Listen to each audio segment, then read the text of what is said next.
বলতেছে যাও মহিলারা একটু রুজি রোজগার করতো, রাস্তাটা দিলেন আপনি বন্ধ করে। ভাই, একদিনে সব কথা বলা যায় না। বিবেচনা না করে, চিন্তা না করে এই কথা বলি নাই।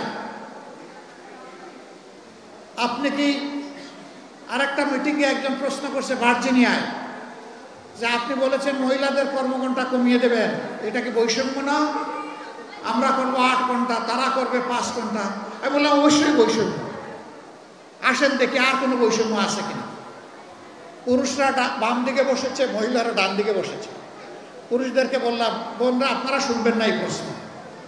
পুরুষদেরকে বললাম যে আগামী 1 বছরের ভিতরে পেটে বাচ্চা নেবেন এমন 2-1 জন পুরুষ থাকলে হাত তুলে।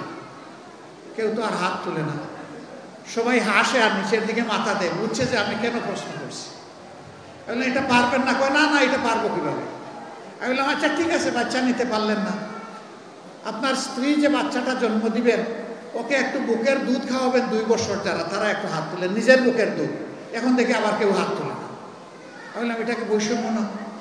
একজন পেটে গর্ভধারণ করলো, এরপরে বুকের দুধ দিয়ে বাচ্চাকে বড় করলো, আপনি কিছুই করলেন না, এটা কি বৈষম্য না?